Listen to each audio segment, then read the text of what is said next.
Anong oras na ba? Hala! Baka malate na ako sa Flores!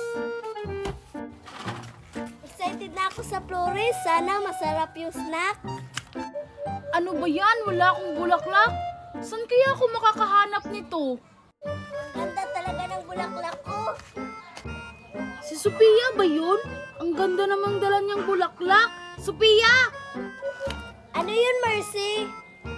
Ang ganda naman ng bulaklak mo. Pwede sa akin na yan? Ha? Hindi pwede. Maghanap ka ng sariling bulaklak mo.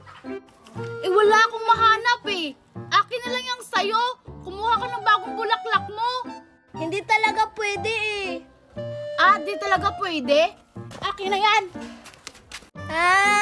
Akin na yung bulaklak ko, Mercy! Akin na yan! Akin na yan! Ibalik mo yan, Mercy! Ayoko itong ibalik sa'yo. Kumuha ka ng bago mong bulaklak.